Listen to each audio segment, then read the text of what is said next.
Magandang araw po sa inyo lahat. Ako po si Banat Bayat. Ito na nga pag-usapan po natin na mainit na issue sa lipunan. At grabe ho mga kababayan ha. Talaga nga namang ako ho ay natatawa at talaga namang ako po ay nagagalak. At alam nyo, sabi ko nga napakatanga ho talaga ng ginawa ng administrasyon na ito. Hindi, alam nyo, itong survey na bago ngayon ay isang patunay lamang po mga kababayan na talagang ang ginawa ng administrasyon ni Marcos ay puro kapalpakan. Yan ang katotohanan. Gago! Kasi mantakin mo, presidente ka. And yet, ito ang resulta ng survey. Alam mo, ito first time in the Philippines po ito. First time in the Philippines. Bakit to kanyo?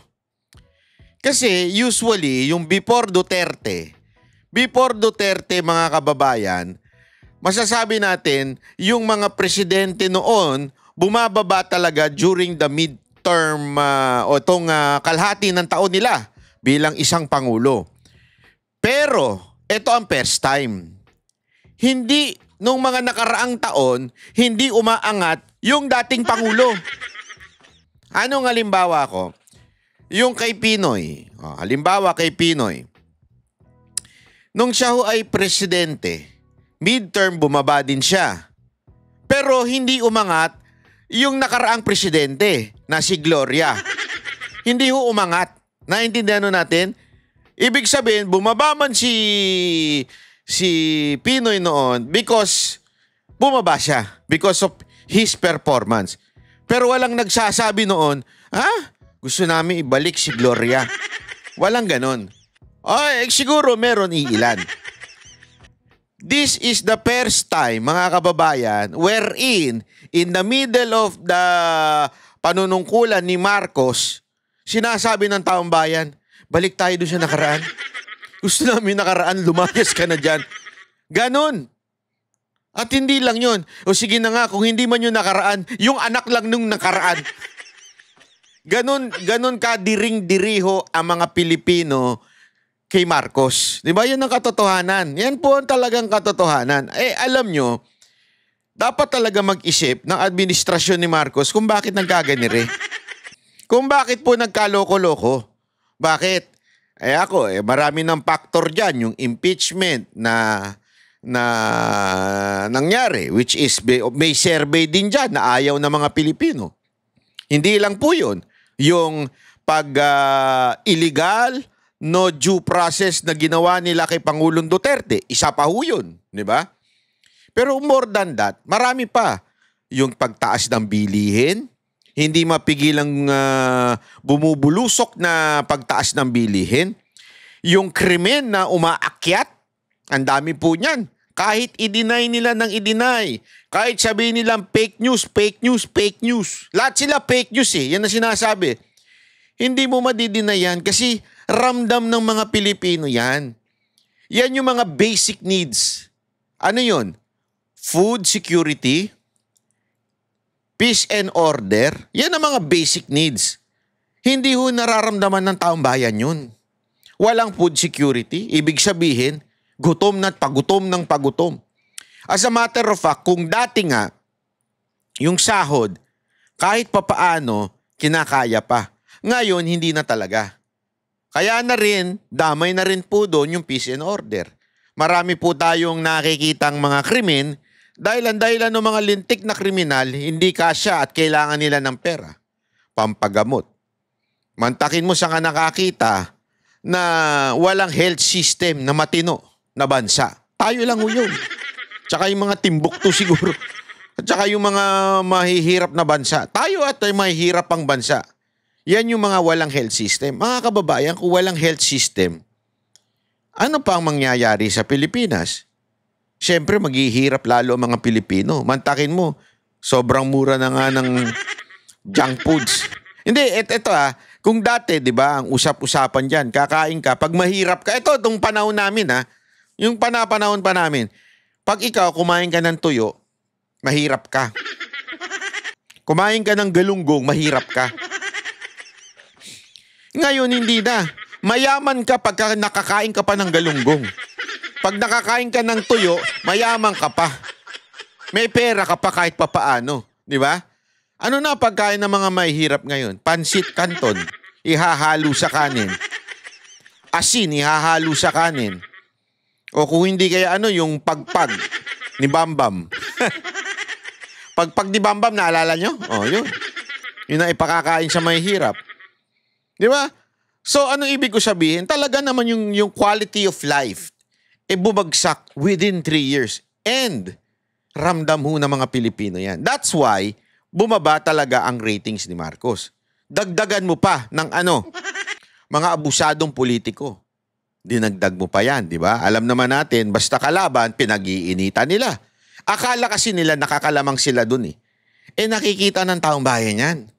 Di ba? Yung pinag-iinitan mo yung kalaban, nakikita. Kasi iisipin talaga ng mga Pilipino kaysa na ginagawa ang trabaho ng mga nasa gobyerno, namumuliti ka lang.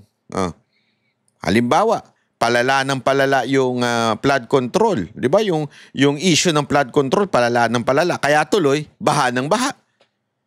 Kitang-kita ng mga Pilipino yun. Naninanakaw ang pera ng mga Pilipino. At higit sa lahat, mga kababayan, sa tingin ko, malaking factor, ito talagang dumausdos pababa. Kasi talagang matindi na yung kahirapan, di ba? Matindi na yung mga kaganapan para po masabi nating nawawala ng tiwala ang mga Pilipino. Alam mo kung ano pa nagpa-highlight niyan? Inilagay pa nila si Yuse Claire Castro. Yun ang problema dyan. Gago! Yan, sabi nga yan ng cream. Dun sa, alam mo yun, sa cake, di ba? Yung cream, yun yung talagang nakakalason dun eh. Aside from matamis na nga yung cake, nilagyan mo pa ng cream na may gatas. Na lahat. Mas lalo pag tuloy naka-diabetes, di ba? Ano ibig ko sabihin? Palpak na nga yung gobyerno. Lalagyan mo pa ng Yuse Claire Castro na magsasabi na maggagawa ng dahilan. Alam mo, mas nakakainis yung gumagawa ng dahilan. Alam mo yung sa awayan, yung mga mag-aaway na mga jogjojowa, lalo na yung dalawang fame whore ngayon na walang ginawa kung hindi mag-post ng kanilang awayan, yung pangit na nangalunya. Kasi meron uso ngayon sa social media. Yung dalawang vlogger, ewan ko kung sino bang vlogger yung bagong salta na naman. Tapos, lahat ng kanilang katarantaduhan, yung katarantaduhan ng jowa niyang pangit na nagloko, tas maganda yung babae, maya't maya post ng post. Halatang for the views for the content, halata. Pero alam mo, masakit kasi doon, kaya nakaka-relate yung iba, kesa na umamin, nagdadahilan pa. Yun ang ginagawa ni Yuse Claire Castro. Kesa na aminin yung mga pagkakamali, lulusutan niya pa yun. Yun nakakabwisit eh. Kesa na mag-sorry ka, alam mo, ang tao, mas tatanggapin pa nila yung sorry. Kaya nga, naalala nyo kay Gloria, nung nag-sorry ang si Gloria, mas tinanggap pa eh. Pero kung nagpalusot yun, sigurado ko lalo siyang madidiin dun eh. Pero nung nag-sorry tapos nausapan, hindi ko sinasabing tama yun na yung ginawa niya. Ang sinasabi ko lang, mas tatanggapin ng Pilipino kung magso-sorry o kaya we will make things better o ganyan, di ba? Hindi pag tinanong mo tungkol sa peace and order, sasabihin siya yung fake news ka. Pag tinanong mo sa ganito, kasalanan ni Duterte. Wala talaga silang kasalanan. Kaya ka talaga mabibwisit eh. Kasi doon mo makikita, ninoloko nyo naman kami. Loko-loko na nga kami, nabudol na nga kami, lulukohin nyo pa kami. Yun na masama doon eh. Nabudol na nga yung mga Pilipino, tapos ngayon magpapalusot pa kayo. Diba? Yung palpak na 20 pesos na bigas. Ano ginawa nila? Nag-hire sila ng mga vlogger, nabobong mga vlogger, na susubukan palusutin. Kasi ang issue sa 20 pesos na bigas dyan sa Cebu, hindi yung 20 pesos na bigas sa pipiling lugar o piling bentahan ng bigas. Hindi yun ang gusto ng Pilipino. Kaya kahit gawin yung palusot yan, para lang masabing, halimbawa, para lang masabing promise fulfilled. kukuha sila ng 2 o 3 tindahan na magbebenta ng 20 pesos na bigas. Eh, sinong niloko ninyo? Kaya lalong nabibwisit ang mga Pilipino. Mantakin mo para lang masabing, promise fulfill. Kukuha kayo ng 3 tindahan dyan na magbebenta ng bigas na 20 pesos. Eh, sinong tinarantado ninyo? Tapos, etong mga fake news vlogger ni Marcos, pagpapalusot pa, kita mo na, mali ka ba, bla bla bla, sabi mo, hindi na magkakaroon ng 20 pesos na bigas after the election. Nagkaroon nga, ilang araw lang, ilang tindahan lang. That's not the point. The point here, mga kababayan, is dapat bumagsak ang presyo ng bigas. Sa lahat. Luzon, Visayas at Mindanao, huwag niyo lolokohin ng taong bayan.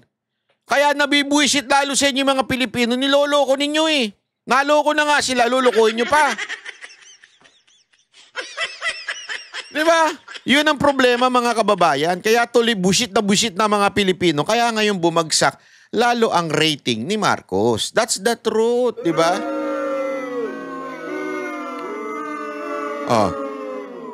Sa sobrang kaya nga alam nyo mga kababayan, etong survey nito, mapakaraming kahulugan nitong survey na ito. Okay? Panoorin po natin. Marami pa rin Pilipino ang mas nagtitiwala kay dating Pangulong Duterte kumpara sa iba pang leader ng bansa. Batay po yan sa survey ng Pulse Asia. Sa 1,200 tinanong, ilang araw bagong midterm elections, 63% na nagsabing may tiwala.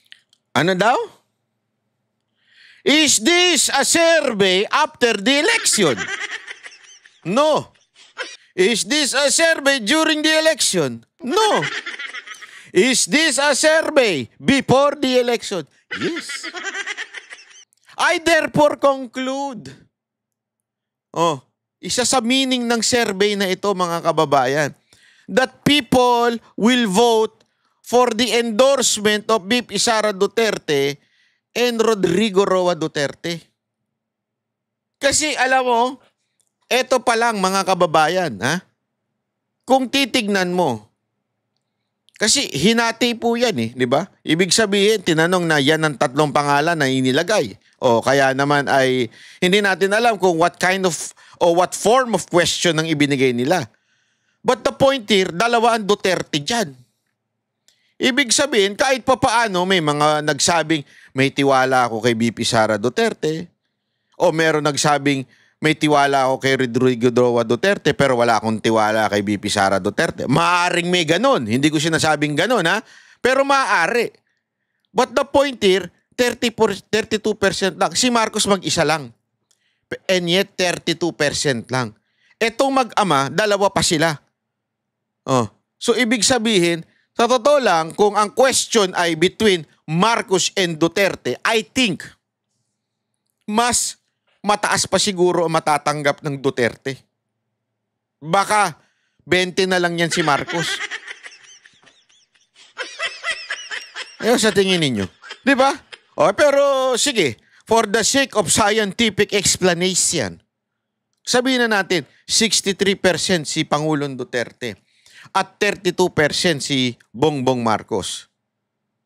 Ibig sabihin nun mga kababayan, and this was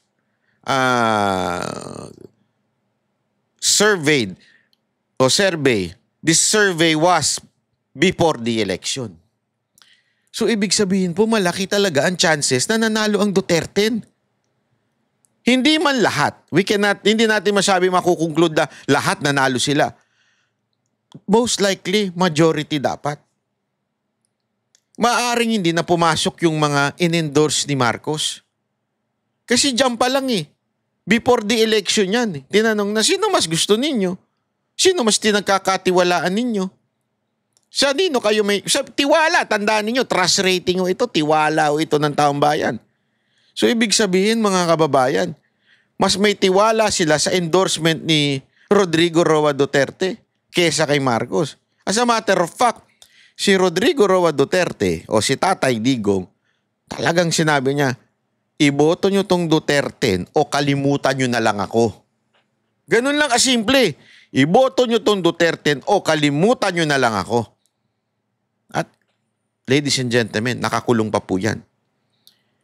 Si Marcos, umaattenda ng rally, Pabago-bago pa yung lineup niya kasi may nawawala, lalong-lalo na yung kapatid niya. Mantakin mo. Nanalo pa yung ibang mga taga-alyansa. At may nanalo pang dilaw. Alam nyo, ito ako naniniwala ko na sinadyang may manalong dilaw na si Bam o si Kiko. Maaring hindi nila alam yung pandaraya. Maari kasi kahit nga sila nagulat panalo kami, anak ka ng wewe. Hindi nga sila nanalo ng mga di ba? Na inodoro nga sila Bakit sila nanalo bigla? Ako, isa lang ang basa ko dito. Ito isa lang ang basa ko. Sa tingin ko, yan ay pakikipag-alliance ng Marcos government o ng Marcos Araneta Romualdez government sa mga dilaw para po madagdagan sila ng bilang. Kasi alam na po nila na wala nang nagtitiwala sa kanila Ang mga tao, mapa-Duterte, mga mapa-loyal, solid Duterte supporter, or just an ordinary na walang pakialam sa politika, they know na Duterte ang pipiliin. Ayaw na kay Marcos. Or baka naman, yung mga walang pakialam, ayaw lang talaga kay Marcos. Maaring hindi sila Duterte. So ibig sabihin, para somehow, tumaas-taas naman si Marcos, nakipagkasundo sila sa dilaw. Paano? Paano sila makikipagkasundo? Ipapanalo muna nila ang mga dilaw. Then they will form an alliance with them. Basta, ang usapan, ipapanalo namin kayo, tapos, sundin yung mga kagustuhan namin at suportahan nyo kami. Maaring ganon. Kasi kung makikita natin, di ba? Days before the election, nakipag-meet up po ito si Marcos sa mga dilaw. So, wala ko sinasabing dinaya ng dilaw, Hindi yan ang sinasabi ko. Pero maaring this government made a way to make sure na manalo ang dilaw, magkaroon ng dilaw sa loob ng Senado so that may alliance sila. Kasi alam nga nila na olat na po sila sa taong bayan. So at least, olat na tayo Wala tayong magagawa. Iilan na lang yung loyalista kung hindi pa natin babayaran. Hindi pa sila magbablog. So para kahit pa paano, dumami ang anti-Duterte, isama natin itong ilang dilaw. Kasi alam naman po natin, hindi talaga masisikmura ng mga dilawan ng mga Duterte kasi silang mga trapo ang talagang pinag-initan ng Duterte, di ba? So, ipinasok nila yung dilaw. Kasi dito, mga kababayan, yung 63% ni Pangulong Duterte, more than half. Mataas pa po yan. Sa tingin ko, mas mataas yan kung hindi siguro nila pinaghiwalay si BP Sara Duterte, si Pangulong Duterte. Malamang sa malamang, mas mataas po yan. Sigurado po ako. So dito pa lang, finish na. Diba? Pero gayon pa man, kung ako si Marcos, nakakuha ako ng ganito at gustong ibalik yung dating presidente, o sabihin na natin, mas may tiwala sila doon sa dating presidente, kung ako dito, magjajapan ako, kukuha na lang ako ng Hindi ko na lang sasabihin, bawal dito yun. Hindi ko ako sa'yo. Mag-session na lang kayo. Therapy session. Wag ganon. Kayo talaga ang itim ng mga isip ninyo. Gago! Di ba? Hindi, Koko dito kay Marcos, mag-resign na lang siya. Nakakahiya na ho ito. Mantakin mo, 3 taong ka pa lang, sinusuka ka na ng mga Pilipino. Saan ka nakakita ng ganyan? 3 taong ka pa lang, isinusuka ka na ng Pilipino. Tapos bubuduli mo pa sila sa, hindi, kailangan mag-resign tapos ayusin natin. Mag-resign, ayusin, tapos kinabukasan, ipinasok mo. Para bagang may nabasa ako, parang basketball daw yan. Sabi mo dun sa di ba, sa pagbabasketball, meron dun sa gitna yung parang nagtatawag ng mga substitution o kaya time out. Sabi mo dun sa ano, oh, sub. Ganyan ba yung sign na sub? Sub. Palabas na yung mga sasab. Oh, sub, kay 5, sub. Tapos, nung asa na yung kapalit? Okay, pasok uli kay 5. Gago! Parang ganun ang ginawa ni Marcos eh. Mag-resign kayo. Bukas, balik ko kayo. Kaya tuloy pinagtatawanan lalo eh. Kaya tuloy yung trust rating mo, Marcos, bumubulusok pa baba. Ginagago mo yung tao eh. Yan ang... Tama na yung panggagago ninyo.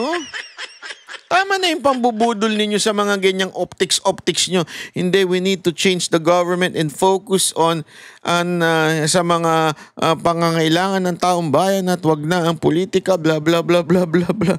Wag re-resignin natin silang lahat. Anyari. Wala sila kay Duterte. 50% naman ang kay VP Sara Duterte at 32% ang may tiwala kay Pangulong Bongbong Marcos. 42% naman ang walang tiwala sa kasalukuyang Pangulo habang 25% kay... Grabe ito yung distrust. 42%. Don't worry, Marcos. Nadagdagan ka naman eh. Mas lamang ka dito. 42% ka dito. Isipin nyo to nakakahiya. Ang wala lang, isipin nyo, wala lang tiwala kay Duterte, 17%. Sa'yo, almost half, walang tiwala sa'yo.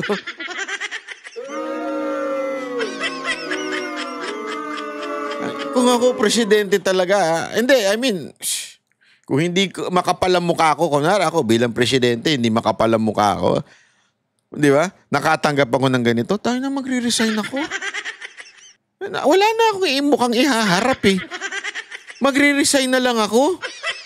Kung ganito lang din naman yung statistic patungkol sa akin, resign na lang ako dyan. VP Sara at 17% ang walang tiwala kay dating Pangulong Duterte. Halos magkakasing dami naman ang undecided.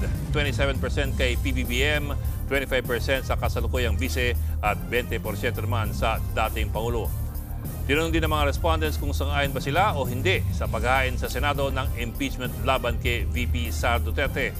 Pinakamarami ang hindi sang-ayon na nasa 50%. Tingnan mo, eto kung maaalala nyo, nagpalabas ng propaganda ang Malacanang noon at sinasabing pabor daw sila sa impeachment ni VP Sara Duterte. Tingnan nyo ngayon, 28% lang ang nagsasabing pabor. Kasi nga, mali yung way of questioning before. The way of questioning before is parang dapat bang sumagot ni VP Sara Duterte tungkol sa issue ng o yung may pananagutan, dapat bang sagutin? Tapos, syempre, mga tao, dapat talagang sagutin para matapos na yan. Di ba? Ganun ang But it doesn't mean na they're pro-impeachment. Pero yung nilabas na balita, ganun.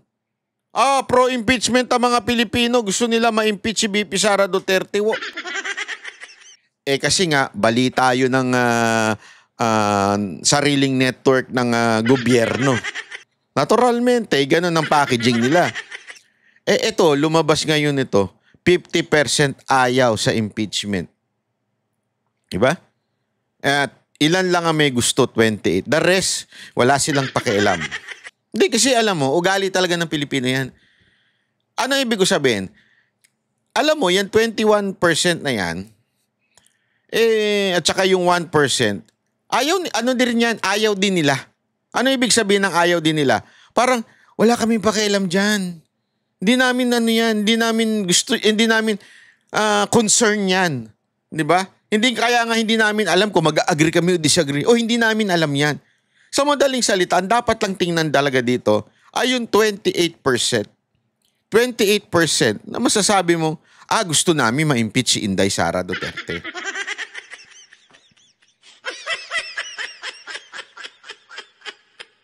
Sana merong taga Malacanang press cartel na magtanong niyan kay Yussi Claire Castro. Yussi Claire, ayaw pala ng mga taong bayan na ma-impeach si VP Sara Duterte. Kasi 28% lang Ano kayang isasagot ni Yusek Claire Castro? Ako alam ko na eh. Malamang ganito. Malamang Sino ba yung 28%? Nakausap mo ba yung 28%? Alam mo ba ang sinagot niyang 28%? Tama ba yung tanong ng 28%? Malamang ganun. Di ba? Ano sa tingin niyo?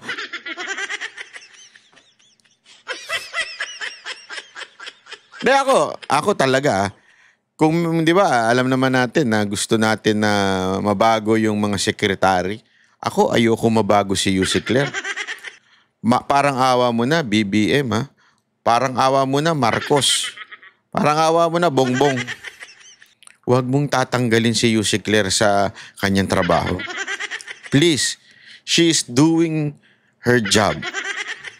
And that job is to destroy your reputation or your, destroy your ratings, not reputation. Because of her, lalo kang bumubulusok. Kaya please lang, wag mo nang tanggalin niya si Claire Castro. Gusto namin yan dyan. Okay? Please lang parang awa mo na. Mas gusto namin na naandyan siya. Habang 28% naman ang sumasang-ayon. At ito pa, may dagdag pa. Hindi kasi nasama sa balita na ito. Ito, pag-usapan din natin itong survey na ito. Ito, ayan. 2028 Presidential Preferential Survey. Ito po ay tanghere naman. Okay? Itong tanghere na to mumemenos ka na sa akin eh. Ito Actually, dito nga marami nagsasabi na this is a mind conditioning. Bakit? Kasi noong mga unang mga survey, hindi naman kasama si Robredo. Una yon, hindi kasama si Robredo. Yung mga nakarang survey, usually yan, BP Sara Duterte, Rapi Tulfo, Romualdez. Tatlo lang. Lagi yan sa presidential survey. Ngayon, medyo kaduda-duda. One, bakit isinama si Bongo? Hindi, isipin niyo yan Kasi gusto nila mahati yung Duterte supporter. Unang-una, hindi gagawin ni Bonggong lumabang kay BP Sara Duterte. Head on. I don't think 200 to 300% hindi lalaban niya si Bongo kay BP Sara Duterte. Malabo yan.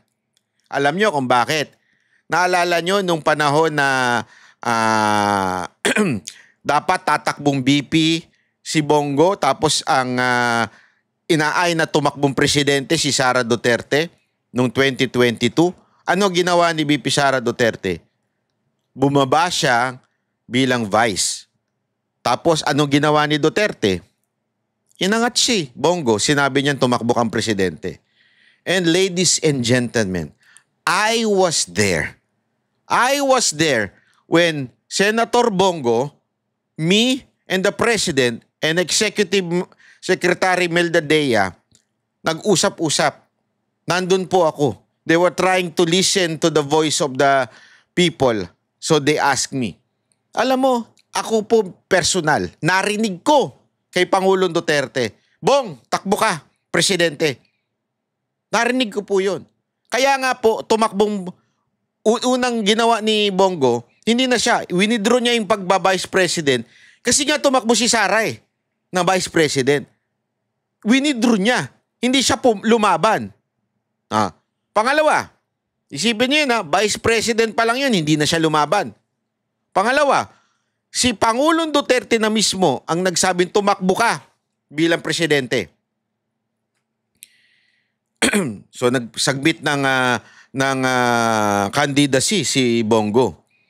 Alam mo, ayaw ni Bongo yun. Bakit? Alam niya kasi na si Sara Duterte na kay BBM.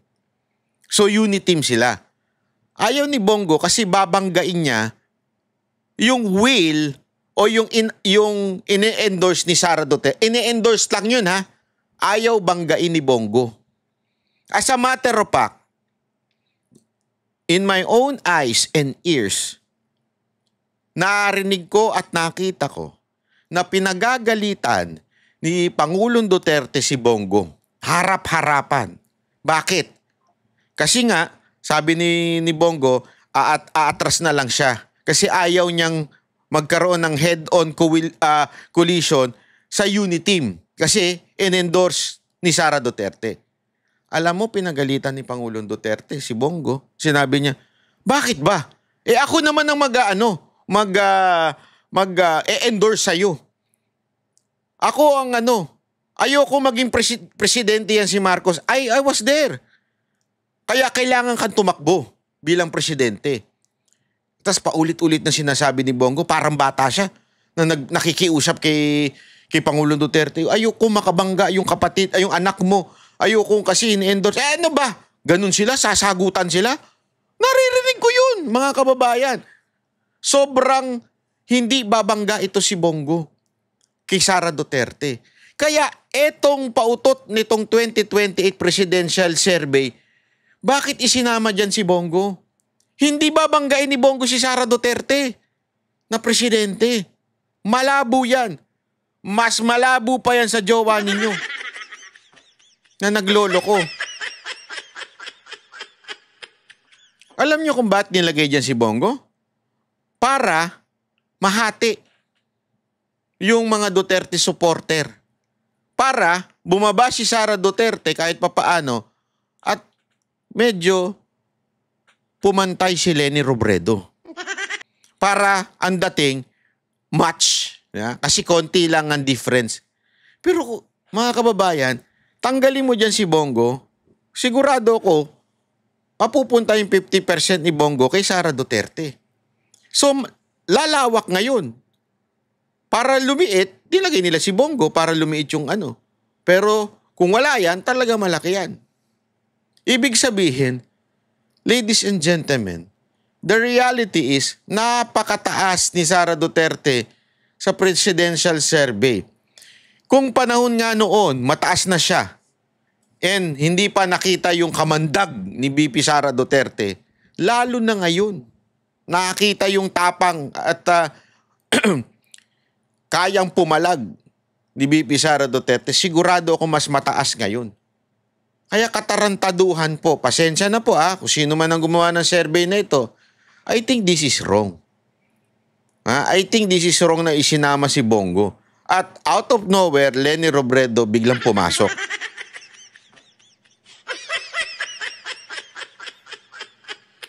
But, if there is one more observation on this survey, si Martin Romualdez talagang wala. Gago! Kahit anong pamumudmud ninyo ng ayuda, kahit yung mga congressman mo, kung hindi dahil kay speaker, walang ayuda. Meron, nagsalita nun yung babae. Kung hindi kay speaker, walang AYEX, walang tupad, walang ganyan. Lagi niyang binabanggit yun, wala pa rin. Pinagtatawanan pa rin to si Romualdez. Meron pa nga dyan, isa, tumatakbong mayor naulat din, sabi niya. Dinan nyo na, nagbigay ng kalahating bilyon o 500 million si speaker para sa atin mga taga Maynila. Wala, olat pa rin. Alam mo, Martin Romualdez, pag bali-baliktarin mo, wala ka talaga. Olat ka talaga. Ang pag-asa mo, si Comelec Chairman Garcia. And that's the reality. Gago! Isa pa, mga kababayan, Ito, pakinggan ninyo ito. Isa pang, sabi nga sa akin, meron akong kaibigan, sabi ko, paano kaya kung hindi tumakbo si BP Sara Duterte? Kwentuhan lang namin to. What if lang ma-impeach si BP Sara Duterte? Siyempre, hindi na siya makakatakbo, di ba? What if lang ganun mangyari? Paano na kaya ang Pilipinas? Naku, baka si Romualdez ang manalo. Alam mo, sabi sa akin ng kaibigan ko, wala ka rin, Mahina ka rin. Bakit? Pag hindi tumakbo si BP Sara Duterte dahil na-impeach siya, kahit sinong lumaban kay Romualdez, talo si Romualdez. Gago! Kahit sino daw lumaban kay Romualdez. Kahit siguro barangay captain o isang sabihin mo ng mahina, hindi talaga mananalo yan si Romualdez. Gago! Sa bagay. Ayan, lahat niya ginawa niya pero walang nangyari. Antakin mo yan. Eto si Tulfo, wala na. Finish na yan. Finish na yan. Sa totoo lang, hindi na makatakbong presidente. Napaghalataan yung pagiging ano niya eh. Yung, kasi, tandaan natin si Rapi Tulfo, sa tingin ko lang, si Rapi Tulfo, nagustuhan ng mga Pilipino at nanalong senador yan because yun sa tapang niya, yan, dahil sa pinagtatanggol niya masang Pilipino. Pero dahil sa pagiging tameme niya, sa kalokohan ng gobyerno ngayon, nasira ang lahat ng credibility ni Rapi Tulfo. Believe na sana ang mga Pilipino eh. Pero dahil sa hindi siya nagsasalita, wala siyang say sa mga... kasi yun ang inaasahan eh. Yun ang inaasahan ng mga Pilipino kay Tulfo eh. Yung paglalaban mo kami sa mga korap, ipaglalaban mo yung pangangailangan namin. Hindi. Ang nakikita nila, pili lang yung nilalabanan ni Tulfo. Pagtatamaan ng presidente, tamime na siya. Yun yung hinahanap sa kanya. Yun ang dahilan kung bakit siya nanalong senador noon. Nawala. Kaya tuloy bumabagsak. Mantakin mo, dati ang taas-taas ni Tulfo. Ganun sila ni VP Sara Duterte. Wala pang mga issue kasi yun noon eh. Ganunan sila. Pero nung nagka-issue na, nanahimik si Rapi Tulfo. Lalo tuloy siyang bumagsak. Wala. Parang yung Tulfong, di ba, pag sinabi mong, patutulpo kita.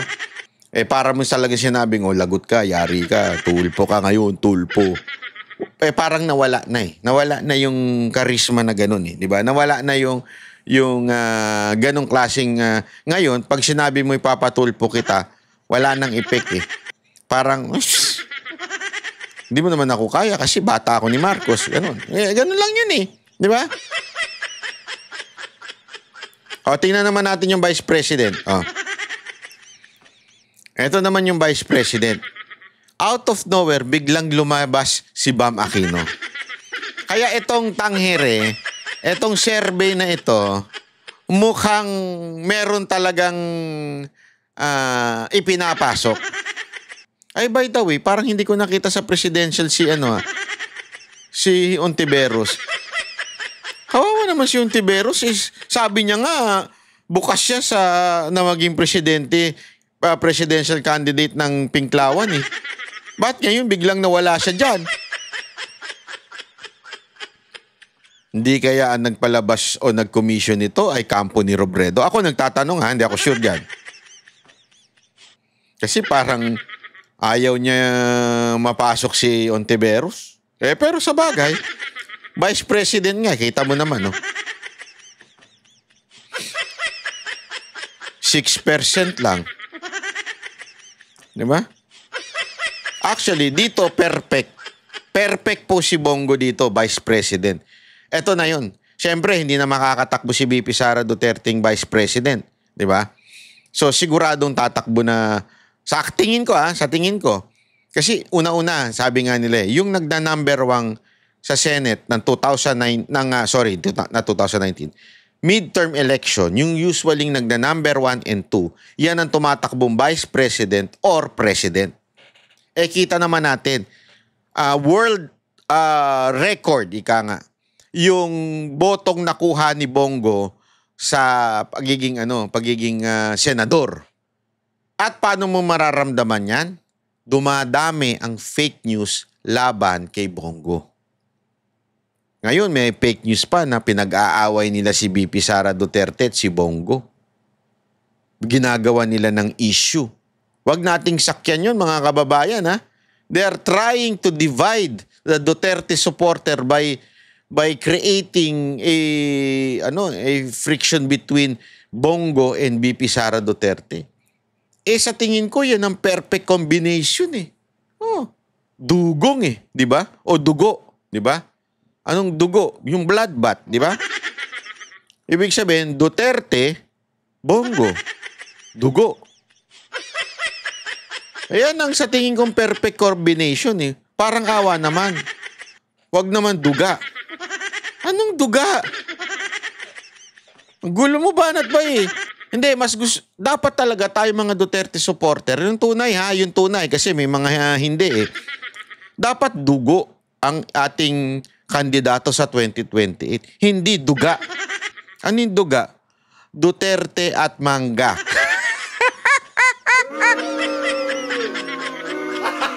Gago! Wag duga ah. Alam mo naman ng duga. Wag yun. Baka andyan na naman kayo. Oh, nako!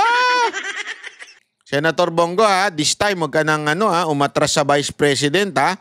Hindi porket halimbawa lang kung maging duga. At hindi ikaw ang ay nako, labang ka, dugo tayo, dugo ako. Ayoko ng duga. Parang awa naman. At Madam BP Sara Duterte, sana naman po, wag naman po duga. Nakikiusap naman po ako. Mahahati talaga ang Duterte supporter pag ginawa ninyong duga. Oh, bakit kanyo? Ayaw na ng taong bayan si manggagamit eh. Bakit ba manggagamit, banat bay? Eto, papakita ko sa inyo. Baka sabihin ninyo ako nagbobola lang. Ha? Ano? Oh, eto, papakita ko. Naghain ng resolusyon si Senator Amy Marcos para imbestigahan ng Senado sa umano'y katiwalian sa Bureau of Immigration. Oh, bakit biglang Bureau of Immigration? Biglang kabig? Sandali. Hindi pa tapos yung issue nung pangingit na kay Pangulong Duterte. Sinabi mo hindi pa tapos yun. Kakausapin nyo pa yung army, not army, Air Force. 'Di ba? Dahil doon dinala si Pangulong Duterte. Sabi mo hindi pa tapos 'yun. Kaya nga yan ang ginamit ng mga Ayminatics eh. O kailangan natin si Amy Marcos sa Senado para pagpatuloy yung issue ng pangingidnap kay Pangulong Duterte. We need her, 'di ba? We need her. Yan yung mga Ayminatics, yung mga Amy vlogger. We need her. Oh, ganun pa sila. Tapos ngayon biglang kumabig. Ano to? Biglang iba na ang iimbestigahan, immigration na. Anak ng tutsang kalabaw yan, oh. Gago! Ginamit mo na naman si Inday Sara Duterte. Sandali! Ang daming issue na mahalaga. Yung ipagpatuloy mo muna yung investigasyon mo. Di ba? Tungkol dyan sa dahig-dahig na yan. O ipatuloy mo yung dati mong hawak na komite, yung sa eleksyon. Ano nangyari? Mas importante yung Hindi ko sinasabing hindi importante ito Mas importante. Ibig sabihin, it is more important or importanter. Di ba? More important than this immigration. Ipaubaya mo na lang sa ibang senador yan. Yung inaasahan ka, pinangako ng mga Ayminatics yan eh. Ng mga Aymi vloggers yan eh. O pag nanalo yan, pagpapatuloy yung investigasyon. Abay, para pala kayo talagang budol, Yan din na sinabi nyo nun eh, kaya natin iboboto si Bongbong Marcos para ipagpatuloy ang bill. At para ipagpatuloy ang lahat ng ginawang maganda ni Pangulong Duterte. Mga ulul, putang ina nyo. Ay, sorry.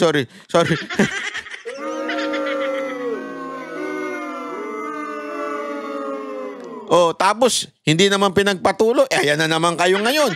Iboto natin si Amy Marcos para ipagpatuloy ang hearing dyan sa dahig o pangingidnap kay Duterte.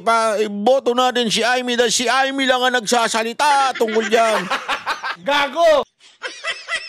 Tapos biglang kabig? Tangin na yan. Buwisit talaga. Ay, nako. Ewan ko ba, ano ba talaga? Araw-araw na lang kayo magiging tanga? Hindi, ako nagtatanong lang yung sa mga Ayminatics, araw-araw nyo na lang ba talagang magiging tanga? Anong plano nyo sa buhay ninyo? Di ba? Kasi kung ganyan at ganyan lang naman pala, ay boy putya, wala mangyayari sa bayan natin. Sorry. Wala mangyayari sa bayan natin kung ganyan tayong laging pinababayaan yung mga ganito. Ituloy natin. o BI.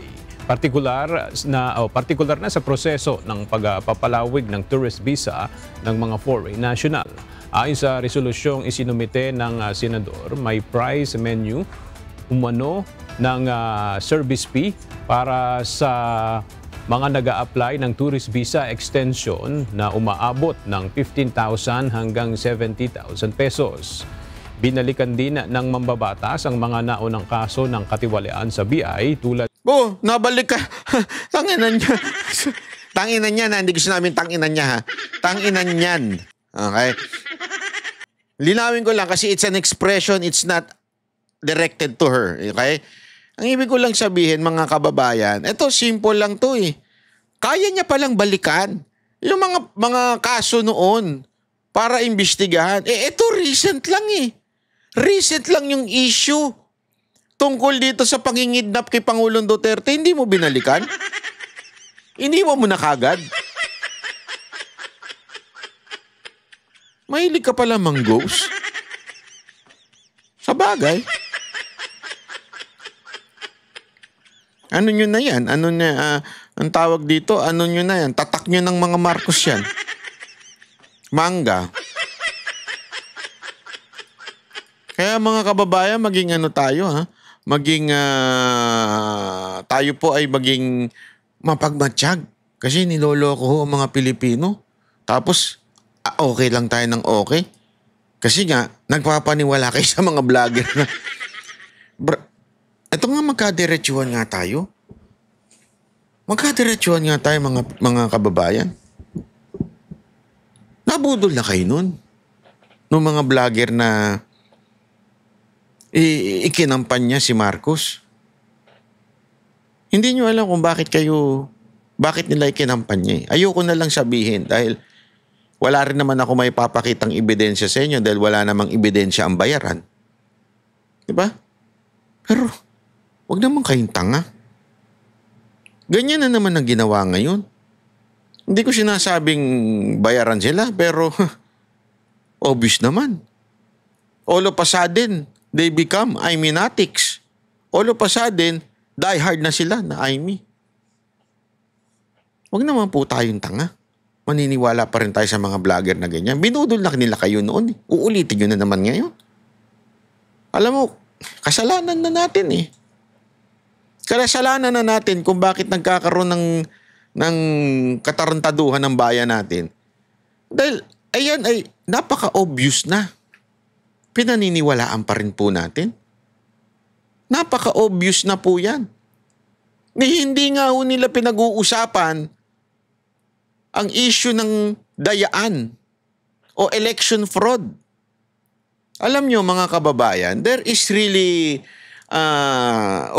meron talagang nangyari itong nakarang eleksyon na hindi ho pinag-uusapan. Di ba? Nakakapagtaka. Alam mo, ang ganda ho nung basahin nyo po yung, ito lang, papakita lang natin. Ito po yung summary, okay? Summary lamang po ito noong isinulat sandali isinulat sa Manila Times ni Tatad. Okay? Ito ba? Dali lang. May sinulat po kasi si Francisco S. Tatad at si Kid Tatad. Okay? Ano po yung kanyang sinulat na doon? Na ito'y pinasimple ko na lang. At yan din naman po ang bukang bibig ng isang abogado na nagrereklamo po sa COMELEC. Ayan po. Napakita lang ho natin. Ayan. Doon sa kanyang article ni Kid Tatad, sabi niya doon, multi-sectoral na grupo hindi inendorso ang 2025 midterm election. 8 issue ang hindi nasagot. Nakakulangan sa transparency sa pagbilang ng boto. Ano daw yung nilabag ng COMELEC? Yung Resolution 11098. After getting the ER, hindi direktang ipinadala yung election return. So, pag bumoboto kayo, may election return yan. Ang ginawa, ipinadalas doon sa Data Center 3. Isang illegal na ginagamit. Bakit? Kasi wala hong batas na nagsasabing kailangan mong ipadala diyan sa data center 3. Magigets po natin? Hindi ho dinerecho na yun no ang sinasabi supposedly ni Comelec George Garcia. Dapat from the precinct, diretso na po yan. Doon sa mga quote-unquote watchdog tulad ng NAMPREL, PPCRB, di ba? So dapat diretso na. Hindi po dumiretso agad-agad. As a matter of fact, yan pa nga yung pinagmamalaki ni George Garcia before the election. Agad-agad, ipapadala. Yan ang pictures ng machine na yan. Oh. Hindi po dumaan. Hindi agad-agad, sorry. Pangalawa, idinaan muna sa data center 3. Oh. Which is, illegal daw yan. Bakit? Kasi nga po, hindi po yan, wala po yan sa batas natin na dapat dadaan sa data center 3. And that data center 3 na yan, diyan daw malamang nagkaroon ng paglilinis, overvote, di ba? Diyan daw talaga nagkakaroon ng lokohan. So, anong ibig sabihin, Banat Bay? Bakit mo inuulit-ulit yan? Kasi nga po, mga kababayan, sabi nga ni Kitata doon sa kanyang article, importante na maayos na natin, mareforma na yung halalan, or else may mangyayari na namang himala sa 2028. Kung talagang yung mga Iminatics ay sumunod lamang sa endorsement ni VP Sara Duterte, kaya nila ipinili si Amy Marcos, dapat ang concern nila ay si VP Sara Duterte. Bakit hindi man lang nila tinatakel yung issue ng dayaan na nangyari sa nakaraang eleksyon? Kasi nga, bayad sila. That's the truth. Bayad sila at ang importante sa kanila, mapasok lang si Amy. Kasi nga, si Amy ang bata nila. Si Amy ang kanilang talagang ipinupush lang. Hindi si VP Sara Duterte. Ginagamit lang nila si VP Sara Duterte para manood kayo, magkaroon sila ng followers. Bakit? Maaaring sabihin nyo, hindi naman sila kumikita sa vlog nila kasi Facebook, TikTok, o whatsoever. Yes, hindi sila kumikita doon. Saan sila kumikita?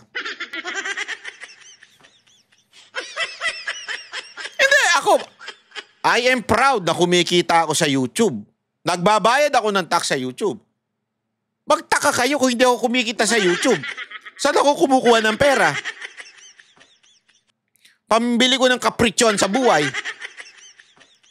Kaya hindi ako bilib sa mga nagsasabing, hindi kami vlogger, hindi man kami kumikita dyan. O saan kayo kumikita? Ay, nako. Halos hindi na kayo tumitigil sa kaka-post eh.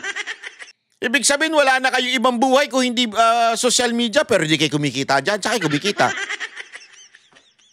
Ginagamit lang nila ang mga Duterte para dumami sila ng followers. Tapos, pwede nilang ipagmalaki sa mga politikong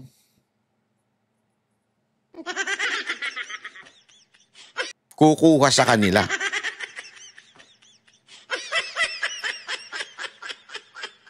Kasi kung talagang concern nila ang mga Duterte, they will tackle this election issue. Kasi ang tatamaan dito, hindi na itong yung 2025 senators, hindi na yan mababago. Pag balik-baliktarin mo mundo, hindi na magbabago yan. Maaring mapatunayan natin na nanalo ang mga Duterte, pero hindi na magbabago yan kasi kailangan pang dumaan yan sa yung sa board na kung saan didinggin yung kung meron mang problema. Sino yung mga yon? Senador din. Sino yung mga nanalo? Senador din. Paano mo mababago? Wala tayong magawa. So hindi na talaga magbabago yun. So dapat ang concern natin yung 2028. Hanggang hindi nire-reforma o inaayos ang batas o Iobliga o gawing, actually obligado na sila kasi batas na nga yan yung manual counting Hindi ko maintindihan ba't di sinunod. Abay, dapat magkaroon talaga ng mabigat na parusa pag hindi ginawa ang manual voting. Ay, manual counting, sorry, not voting. Dapat tindihan ng parusa. Paano mangyayari yun? We need a law. Sino gumagawa ng batas? Senators and congressmen. Diba? Bakit hindi pinopokus ngayon ng mga senador to? Bakit si Amy nandyan? Iba pinopokus.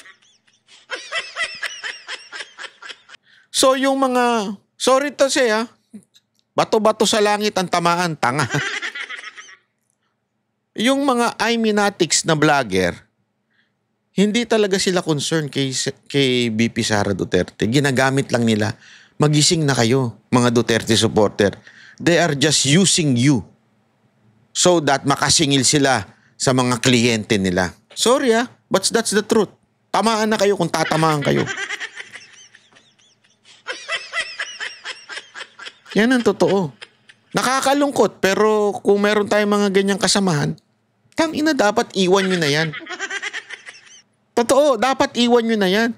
Kasi ginagamit kayo para kumita sila Kayo naman tatanga-tanga. Hindi ba kayo magigising? Pag hindi kayo nagising, 2028, patay tayong lahat. Patay tayong lahat. Maniwala kayo sa akin. Yayariin ang eleksyon. Eto nga 2025. Kaliwat kanan ng katarantaduhan Hindi kayo umimik. Diba? Marami nga sa amin nagagalit, Banateros. Bakit kayo makakibuloy kayo masyado? Bakit kayo pinagtanggol nyo pa yung KOJC nun? Alam nyo kung bakit? Because we know. Alam namin na after KOJC, they will do it to Duterte. Testing ground lang yung KOJC.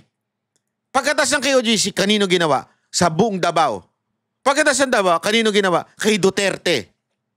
Alam namin na gaganunin Kasi hanggang hindi pumapalag ang tao, kasi isipin nila, testingin muna natin. Pinakamatindi dyan yung supporter na KOJC, si Pastor Kibuloy. Pag yan, hindi umimik ang tao, lipa tayo. Tandaan ninyo hindi ako nagsabi niyan. Si BP Sara Duterte through Pastor Kibuloy.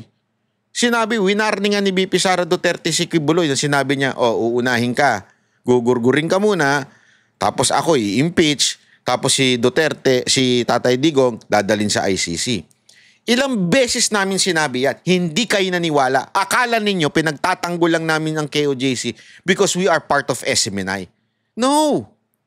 Ginagawa namin ito kasi we know na ang punot dulo nito, ang ending nito si Duterte. And it happened.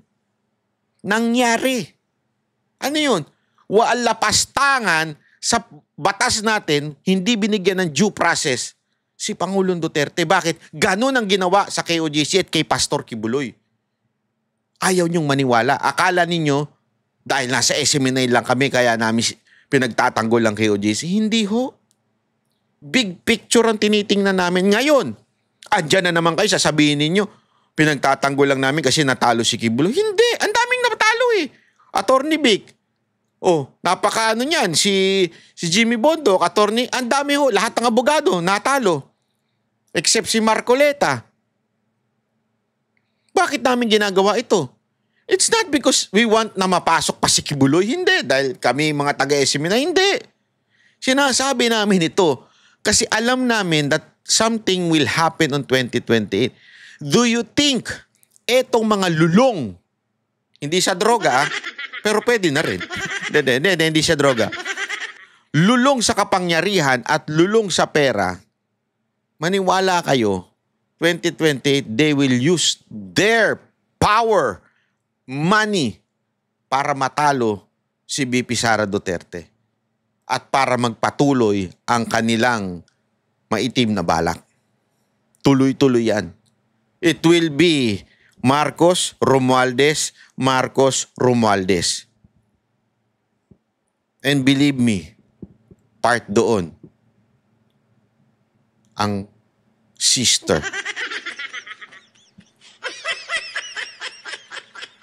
Kaya sana mamulat na yung ating pag-iisip, mga kababayan. This is not a joke.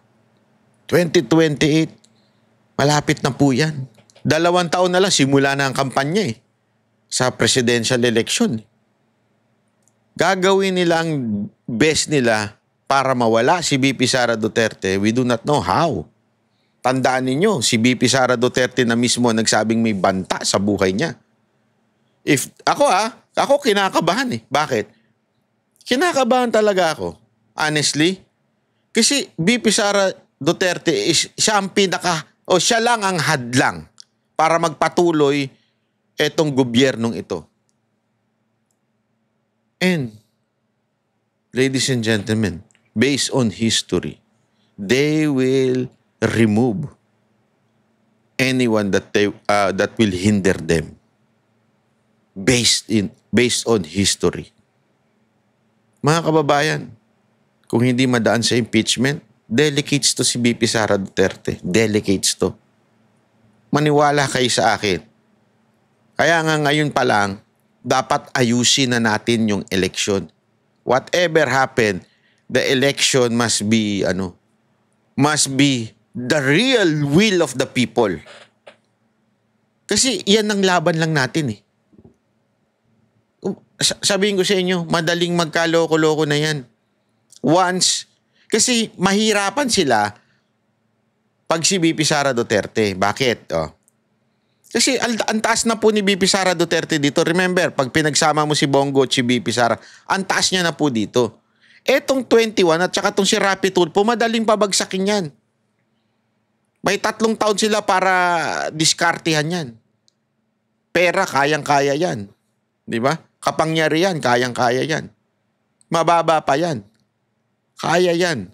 Ang hindi nila talaga mapapabagsak si Sara Duterte at saka ang mga Duterte supporter. The only way is one, magpatuloy ang ganitong klase ng eleksyon 2028. Second, divide and conquer. Sino ba ang nagdi-divide ngayon sa mga Duterte? Hello? Ulitin ko. Sino ang nagdi-divide sa mga Duterte supporter? Hello? Si Marcos ba? No. Hindi niya tayo kayang i-divide. Si Romualdez ba? No. Hindi niya tayo kayang i-divide. Walang papanig sa kanya. Pinklawan ba o si Leni Robredo? No. Hindi niya tayo kayang i-divide.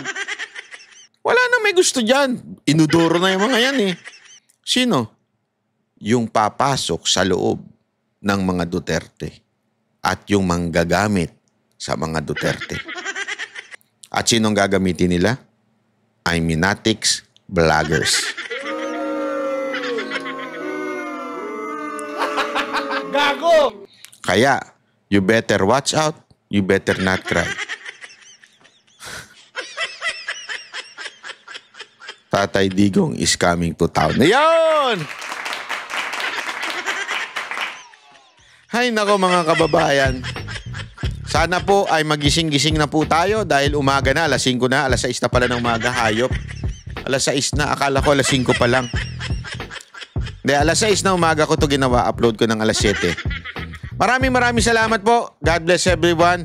Mabuhay ang bansang Pilipinas. Yan ang Banateros, boses ng ordinaryo Pilipino. Banateros ay walang makakaawa.